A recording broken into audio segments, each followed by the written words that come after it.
Hello, and welcome to Season 3 of Beyond Teaching, a series featured on the Psych Sessions Network.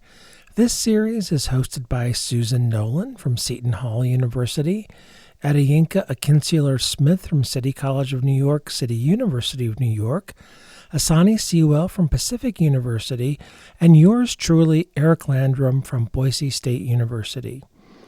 To be a successful psychology academic or professional, it takes more than teaching research or clinical skills. That is, today's professionals were probably not taught everything they need to know in graduate school. The Psych Sessions podcast, Beyond Teaching, strives to fill that gap. We chat about the topics we need to know about to be successful in our careers, but we didn't know to ask about in graduate school. When we don't have the expertise among us, we go out and find someone. And this is particularly relevant in Season 3. These 10 episodes were recorded from June 7th through November 2nd, 2021, and they are being released starting December 29th, 2021, and Season 3 will finish on March 30th, 2022. What are you in for? Oh, the places we'll go. We'll chat about leveraging social media, publications, and playing that classic academic game, how to make decisions about co-authoring, dealing with student requests for accommodations and exceptions, which seems especially relevant in this era, and maximizing student office hours, or what are called student hours these days. Also in Season 3, we invited a number of guests to come on the podcast and share their expertise with us.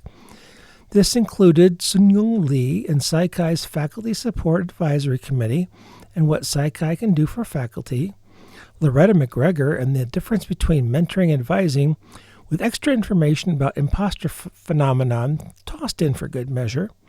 Sandy Jenkins and James Lane share their experience from 2 accumulated careers about clinical supervision, and Beatrice Krause shares her delightful adventures in retirement, which depart greatly from our retirement stereotypes or typical tropes.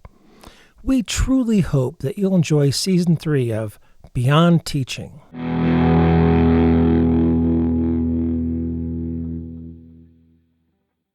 Some of us are in hot weather, some of us are in cold weather. This is the diversity that you can appreciate today. I'm Eric Landrum, and I'm here with my dear colleagues. I'll let them introduce themselves. I'm Yinka Akinseler-Smith from sweltering hot New York City. And I'm Susan Nolan from swelteringly hot Jersey City. And No AC for either of us. this is the only time that Eric Landrum gets to be cool in 72 air-conditioned degrees. So Jealous. we just stumbled onto a topic. Let's talk about social media and how each of us handles Facebook, Twitter, Instagram. We can even throw in Snapchat and TikTok if you want to, and how we might handle what we do on there personally, professionally, how we handle requests from students, and how we might promote ourselves or not. Who wants to kick off? So I'll fess up. I'll go first. I am what friends have described as a bit of a Luddite. I have not really embraced, engaged social media. So I'm not on Facebook. I have an Instagram account. Don't tell anyone, but I don't really use it. I do WhatsApp with friends and family across the globe, but I fear that I will be overwhelmed and inundated with information, or, it'll be more time on a device. So I have made the decision not to participate. It's a good decision, actually. And in some ways, I feel like Facebook is much a part of my life at this point that I don't know how I would disengage. It's really how I get a lot of updates on what people are doing. I do also have an Instagram account, although I rarely use it. And I'll go weeks and weeks without even looking at it. And I do have a Twitter account, which I'm trying to use. I got it years ago when Hurricane Sandy hit the area, and I wanted to tweet at my electric company to find out when my power was coming back after and it ended up being out for 10 days. And then I didn't use it since then. And then I got kind of arm twisted into it by a publisher on a project I actually did with Eric. And they said, you got to use your Twitter account because we're putting it there. So I try, but it is overwhelming. So I find it easier often just to look at Facebook once a day, twice a day, and ignore everything else. Well, and I'll be honest with you, I go back and forth on it. So, Yinka, I think it's really smart that you recognize the time commitment and you have limited yourself to WhatsApp. And I understand that's really the most probably international way to stay connected to people around the world. And Susan, I respect that, you've made some distinct choices about what you want to use. And I really have gone back and forth. I mean, I have Facebook, Instagram, and Twitter accounts, and I was using all three at one point. And then somewhere actually at the end of 2019, I totally went off of Facebook. I was just kind of getting actually depressed about what was going on Facebook. There was so much negativity. And, I know I can control my feed. I know I can control, what I look at to some extent, although things do pop up there. There's lots of advertising and I get it. It's a free service. They get to kind of make their money somehow. But I totally went off of Facebook. And the drawback to that is that you stop following people's families. I loved seeing, my nieces, my nephews across the country that I don't get to see that often. And the pandemic, I really lost touch, in March of 2020.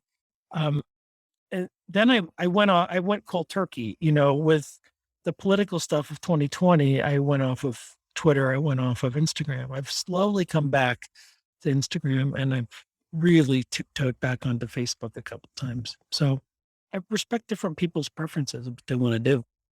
WhatsApp, I use WhatsApp as well, not a ton, but with international friends and colleagues, and also Facebook Messenger is because they're both like free no matter where you are.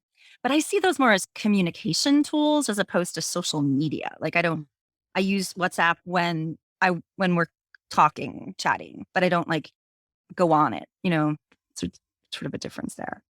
One thing that we talked about a bit earlier before we started today was students and colleagues and to what degree we allow them into our social media universes. Yeah, I used to have a fairly arbitrary demarcation that Twitter was for professional distribution of information and that Facebook and Instagram was more personal. And I think that's even blurred for me. I'm actually these days not putting out a lot of professional stuff. When I'm using social media, it's almost always personal on Instagram. But I do think some people leverage social media really well for, if they've got a new study coming out, they can publish a preprint on Facebook. If they're going to be speaking at a conference, they can publicize it on Instagram and they can put up a screenshot of the little poster of a little preview. We've got colleagues around the country who really do that well. And it's a different audience compared to someone who's on an email distribution list. And for me originally, but I do LinkedIn. I've never used it myself, but someone told me one time that it's really helpful for your students if you are on LinkedIn to be a node for them to connect to other folks. So I've never done anything except for accept LinkedIn, if I know them or am connected to them. So that's a place where my students are welcome. My Twitter, it is, that's public. So of course, fine. But for Facebook, for a really long time, I was completely personal on it. But then of course, I have some friends who are people I know from work. And so I was letting them on. And then it seemed weird to say no to other work colleagues. So I made a decision a number of years back that I will be friends with colleagues who request on Facebook. And then I've just been really careful about what I post on Facebook. Anything I post there, I'm comfortable with anyone seeing. I do have a rule though. I do not allow my students to be my Facebook friends until if they ask me after, I don't even tell that this is not a stated policy, but if they ask me after they have graduated, I will accept them because at that point they're getting into that colleague realm. But as long as they are a student at Seton Hall, I will not friend them on Facebook. Yeah, I forgot. I also use LinkedIn, but I don't really. What I'm realizing, is I know I have thought about this and listening to both of you talk, just the way it can be a great vehicle. Well, all of these things. And it's really maybe also about learning how to manage them. You know, where, whether you're going to, what are your rules in terms of students? How are you going to publish work or present work, new findings, professional activities, trying to balance that out. And I guess in addition, I just haven't had the space in my head to sort that out yet. Yeah, I have the same rule that Susan does, which is on Facebook, if a current student does ask me if they or send me a friend request, I will just somehow email a student and say, "Hey, just send that again right after you graduate." Mm. And I will accept it, but not a current student. It's just too messy. And, I do try to be careful about things on Facebook. And I don't ever try to comment about Boise State students or make some sort of smart alecky. Right. But on the off chance that I did, I'd rather them be graduates than a current undergraduate. I do want to mention, I think there's a couple strategies for faculty. I think one is if you have a really savvy departmental administrative assistant or business operations supervisor, whatever you have, you can get some help in a departmental way accessing social media. In our department, we have a social media team. So as department chair, when something good happens, when a student gets a scholarship in graduate school or a graduate gets a great job in the community and they email me about it, excuse me, I can send that email to our social media team and then they have responsibilities. One sends to Facebook, one sends to Instagram, one sends to Twitter. And so I don't have to do it. We have a team that does it. One sends to a departmental newsletter that goes out to all the students. And so it doesn't have to be you necessarily or me. And then there are tools that I used to use Hootsuite. And this episode is not sponsored by Hootsuite, but you could type it once in Hootsuite and you could say, send it to Twitter and send it to Facebook and send it to Instagram. So you could type it once and send it to all three. And you could do a delayed send. So you could be doing it all on Saturday night and say, send us a message on Tuesday, but send it on Thursday to this one. And you could kind of do it in batches if you want Really to. cool. I was just thinking, listening to both of you, how, there's similar ethical guidelines to people who are in private practice. You don't want to necessarily friend yourself or have your patients/clients ask to be your friends and have all kinds of, personal information flying back and forth. It's along the same lines as well. It's also really interesting there because you can't have the graduated thing because even if you've terminated with somebody, you don't know if they're going to come back to you again. And it's also it's still a little bit, as having been trained as a clinician, it's a very, clearly we don't want to have dual roles no matter what the context, but the therapist client relationship is very different from the student instructor relationship. So can I ask you both then to think about this from a faculty perspective? What might be topics that we shouldn't talk about as faculty members on any social media, any public social media post? I think anything that is even remotely going to identify a student. So if you're asking, say, on the Society for the Teaching of Psychology Facebook page for help with an issue you're dealing with, you want to completely make it so that no one could figure out who that person is. But I also feel that it's important not to kind of whine and moan about being an instructor because, if students do see that and they think, oh, she seemed like she really cared about our well-being, but look at her complaining about students. I think if you want to complain about something, you have to do that in your own, like a text thread with your two best friends in your department kind of situation. Yeah. And even not just students, even other colleagues seeing you moaning and whining, it's not a good look. Yes, I agree. Yeah, you're right. It just doesn't, sometimes just those don't end well. Yeah. I think with any of these things, it's just really, I was going to say it's just common sense, but I've heard this saying before, common sense ain't common. But if in doubt, just don't do it. Don't write it. Don't say it. Because that's also the thing about social media is word gets around really quick. And Mhm. the evidence remains. It's not like you can say, well, show it to me, prove me that I said or I did this. It's so easy to pull up the evidence. And, Yeah. it can be, I think, problematic for people in a number of ways. Untenured folks, you're looking for jobs down the line. There are all kinds of ways I think that people have to access information that we're not always thinking clearly about Absolutely. for both faculty and students, Yeah. and clinicians. I will add email to your list, Yanka, because even emails, especially your work email, and especially for somebody like you two who work for organizations that are public institutions, anything you put in email, but even with me at a private institution, if I want to talk about something sensitive, I will say, let's have a call. Because anyone can see your emails can get hacked. You should just assume, I'm sure that if you saw all of my emails over the years, there's plenty of stuff I wouldn't want everyone to see, but I certainly really try to not get that kind of stuff down. Yeah, I've been reminded a couple of times that as a state employee, my emails could be subject to a Freedom of Information Act request.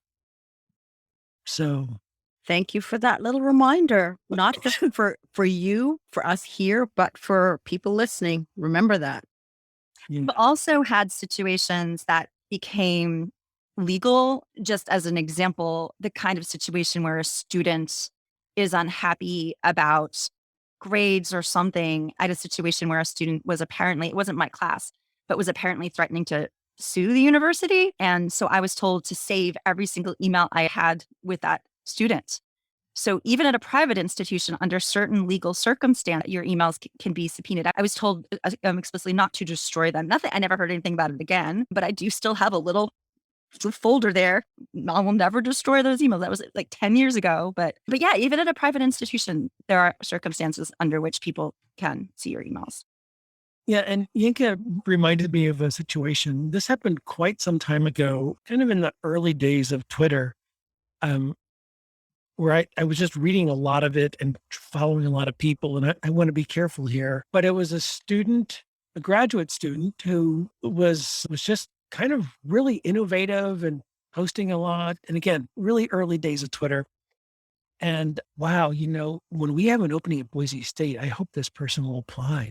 I'm really impressed by their attitudes about so many things. And they're really thinking broadly, and they have some ideas that I've never even thought about. And this is really impressive. And then all of a sudden it kind of took a turn. And it was like, you're entitled to those ideas. But I started thinking, wow, do I really, how would that person fit in? And they might fit in just fine, but it was like, maybe that was too much to show. Mhm. And again, I didn't know them, had never met them in person, but it was like, at first there was intrigue, but then second, it was a bit negative. So there can be some positives to really being yourself, but depending on the desired outcome, I mean, if you've got a job and it's great and you're not promoting yourself for future employment, then maybe it doesn't matter. Right. If you're just promoting a journal article or a new book or a talk you're going to give, going out there is probably not an issue. So I thinking about that, one of Inka's comments kind of triggered that memory of, wow, you can have a positive impact, but Right. then if you share too much, it could backfire. And you're saying that just actually also reminded me of the other way. For me, it was really jarring as a clinician when PSOT, Program for Survivors of Torture, where I've been since 1999, we do all this work. I had somebody a client who came from somewhere else, from another country, had been through a lot, and we wound up working together. And one of the things that was said to me that I'd never even thought about was, oh yeah, because it's not, usually our clients don't do much research. I mean, they find out about the program in various ways and come to us. And this individual was very clear that, I did research. I looked up the program. I looked you up. I saw what you've been doing. And, I'm happy to be working with you. But it was jarring to me because it had never occurred to me. Like I said, I'm not on Facebook. I'm not on any of these platforms. So the fact that This person had gone, looked up the program, looked up me, show that they'd put a lot. And as clinicians, we don't do that. I mean, it's unethical for us to go Googling clients who come to us. So it was just very, it was shocking. And I had never thought that, people would do that. But, Wait, these days our information is out there. can I follow up on that? So if you're going to see a client or a patient and you just want information, you can't Google them? So it's unethical for you to do that. It's interesting. I never thought about this, but I've never Googled a student, and I think that would be unethical as well. The only times I've Googled a student is like a former student when we're compiling, like, where are they now with the grad students, which are fewer. Like, are they still teaching at that university? So it's that kind, but I've never Googled a student for like research, even somebody that, I'm concerned about. Yeah. So that's really interesting. I guess I've never Googled a student, but I've never thought about would it be ethical or not. I know I've not either. I mean, I know if there are issues with students, we'll discuss it as a faculty. But that's I guess maybe it's a topic for another episode. Yeah. I'm not so sure the act of Googling is unethical. It could be what you do with any information if found. I could see the actions on the. I think it would be hard to differentiate though, Eric. Like if I had a patient, I'm not in practice, but if I had a patient and I Googled them and then I forgot, did I learn that from them or did I learn that from Googling them? And you bring it up in conversation, they say, wait, I never told you that. How do you know that? And it could destroy the trust. Well, I think you'd have to confirm everything. I mean, from Google, you'd have to confirm everything before you thought it was, true.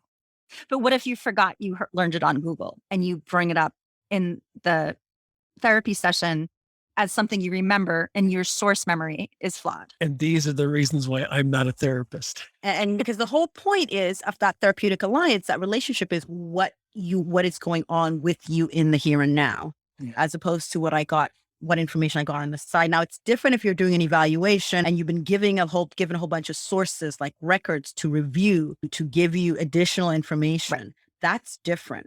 But to say this person's coming for treatment and then you're kind of checking them out on the side, is that going to bias you in some way? Are you going to decide, oh, they're so difficult, I don't want to work with them? Or, wow, they're really wealthy, I'm going to charge them up the, Yeah. Right. Yeah.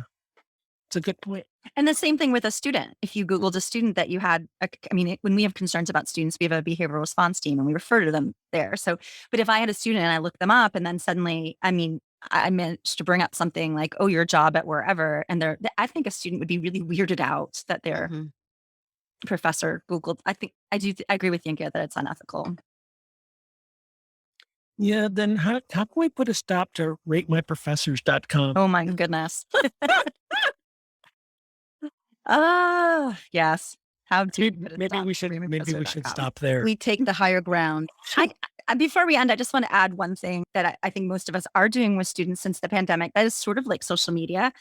We use Teams at Seton Hall. There are other ways to do this, of course, but I've set up, I have a lab Teams group and we do ongoing chats, and it's about the work that we're doing, but it's also like, oh, who's graduating, just got a job. And hey, does anybody have any leads on someone's lab who's looking? So it becomes a simultaneous chat and information sharing. And it's just with us. And I'm going to keep doing that even when I'm back teaching in person with different groups of students. Create your own little fakey social media through those platforms that are private.